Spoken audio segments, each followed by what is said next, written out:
আসসালামু আলাইকুম রহমতুল্লাহ, আলহামদুলিল্লাহ, ওয়াসসালাতু ওয়াসসালামু আলা রাসূলিল্লাহ, আম্মা বা'দ। সম্মানিত ভিউয়ার্স, আজকে আমরা আলোচনা করব, যদি কোনো এতেকাফকারী ব্যক্তি তিনি মসজিদে বা তার এতেকাফ করা স্থান থেকে লক্ষ্য করেন যে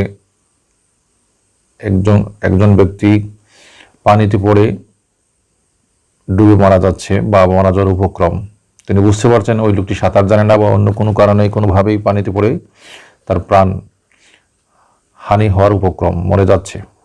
অথবা তিনি যদি লক্ষ্য করেন যে একজন ব্যক্তি আগুনে পুড়ে যাচ্ছে, এমত অবস্থায় তিনি যদি তার এতেকাফ থেকে বের হন, তার এতেকাফ থাকবে কিনা।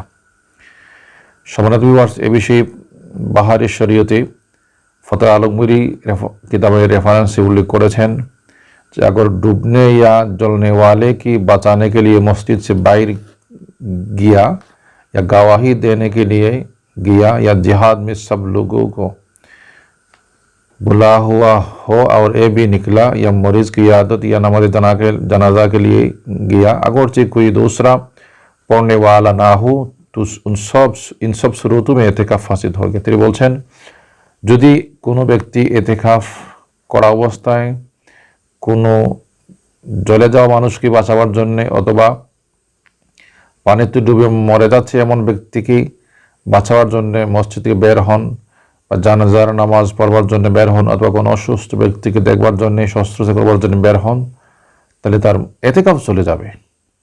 তবে সেক্ষেত্রে লক্ষণীয় হচ্ছে তার এতেকাফ সুন্নতি মুআক্কাদা। কিন্তু তিনি যদি দেখেন যে একজন মানুষ আগুনে পুড়ে মারা যাচ্ছে, তাকে সাহায্য করবার প্রয়োজন এবং তিনি তাকে সাহায্য করতে গেলে হয়তো সেই লোকটি প্রাণে বেঁচে যাবে, অথবা একজন ব্যক্তি পানিতে ডুবে মারা যাচ্ছে, মারা যাওয়ার উপক্রম, তিনি তাকে হয়তো সাহায্য করতে গেলে তার এই সাহায্যে ওই লোকটি প্রাণে বেঁচে যাবে। তাই এমত অবস্থায় তার জন্য উচিত হবে তার এতেকাফটা ভঙ্গ করেও ওই ব্যক্তিকে সহায়তা করা। কারণ একজন ব্যক্তিকে বাঁচানোর মধ্যে অনেক সওয়াব রয়েছে, অনেক ফজিলত রয়েছে। যেহেতু তার এতেকাফ যদিও বা বিনষ্ট হয়, তাহলে আরেকবার সেই এতেকাফকে পূর্ণ করবার সুযোগ রয়েছে। কিন্তু একজন ডুবন্ত ব্যক্তি সাহায্যের অভাবে সে হয়তো মারা যাবে, দুনিয়া থেকে চিরবিদায় নিয়ে যাবে। একজন আগুনে জ্বলে যাচ্ছে ব্যক্তিকে যদি সাহায্য করা না যায়, তাহলে সে ব্যক্তি হয়তো প্রাণে মারাই যাবে। তো মতো অবস্থায় মানবিক প্রয়োজনে তাকে সাহায্য করতে যাবেন, কিন্তু এতেকাফ আপনার চলে যাবে। সেক্ষেত্রে আরেকটি কথা বলে রাখা ভালো, যদি কোনো ব্যক্তির এতেকাফ একদিনের জন্য বিনষ্ট হয়, উদাহরণস্বরূপ তিনি এতেকাফ করতে চাচ্ছেন 10 দিনের, 5 দিন পরে 6ষ্ঠ দিন তার এমন একটা ঘটনা ঘটলো যে তিনি কোনো ব্যক্তিকে বাঁচাবার জন্যে তার মসজিদ থেকে বা এতেকাফের স্থান থেকে বের হয়ে একটু দূরে ওই ব্যক্তিকে সাহায্যের জন্য চলে গেলেন, কিন্তু এতেকাফ চলে গিয়েছে। তো তার এতেকাফ কিন্তু ওই একদিনের বিনষ্ট হয়েছে, পূর্ণ 10 দিনের নয়। এ কারণে তার জন্য ওয়াজিব হচ্ছে রমজান মাসের পরে তিনি যেন একদিন রোজা সহকারী রোজা এতেকাফ তার এটা কাজা যেটা হয়ে গেছে পূর্ণ করেন। উদাহরণস্বরূপ তিনি সুবহে সাদিকের আগেই অর্থাৎ সেহরি খাওয়ার পরেই তিনি মসজিদে প্রবেশ করবেন, আর সূর্যাস্তের পরে মাগরিব নামাজ পড়ে মসজিদ থেকে চলে আসলেন।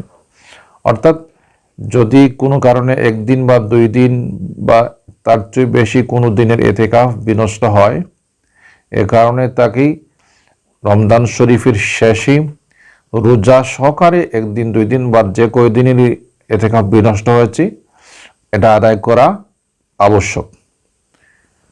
আর তিনি যদি চান যে আমি পূর্ণ 10 দিনই রোজা সহকারে এতেকাফ করব, সেটা ভিন্ন কথা, তার জন্য অবকাশ রয়েছে। তাহলে তার একদিনের এতেকাফ বিনষ্ট হলে একদিনটাই কাজা করা ওয়াজিব, 2 দিন বিনষ্ট হলে 2 দিনের জন্যই আর কাজা করা ওয়াজিব। সম্মানিত ভিউয়ার্স, আজ এই পর্যন্ত ভালো থাকুন। আসসালামু আলাইকুম ওয়া রাহমাতুল্লাহি ওয়া বারাকাতুহু।